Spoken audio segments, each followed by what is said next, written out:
Ер нь амьдралын миний одоо үзэл гэх юм уу, сэтгэлгээ гэх юм уу, тэр нөгөөс их олон юм авсан. Тэгээ тэр хүн над ийм 3 юм цагтдаг байсан. Одоо хүртэл би тэр юм үрдэж байгаа. За миний хүн. Мөрийтэй тоглоом битгий тоглоорой. Нэгт мөрийтэй тоглоом тоглоход хүн хамаг азаан тавиад туучдаг. Хүний амьдралд чинь аз гэж аюул чухал юм байх юм аа. Баян байсан одоо мөнгөтэй байсан азтай байсан дэр гэж одоо яг уу. Ямар гоё вэ?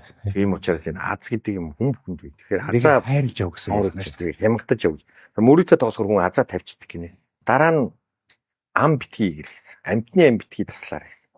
Тэрий чинь нүгэл тар гөрөөч ингээд тусдаа хувь тавилантай хүмүүс хийдэг юм шүү миний гоо. Чам мэтийн нөхдүүд бүр дэмий гэж байгаа юм те.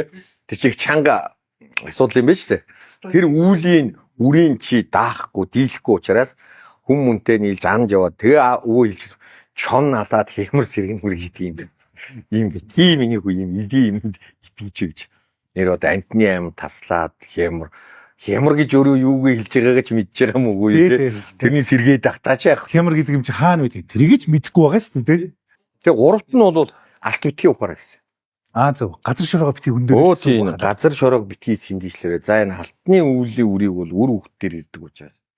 Ер нь хол зүгээр л хүн ингээл ариун цагаа хөдлөндөөрөө байгальтайгаа зөв харьцах гэсэн үг шүү дээ.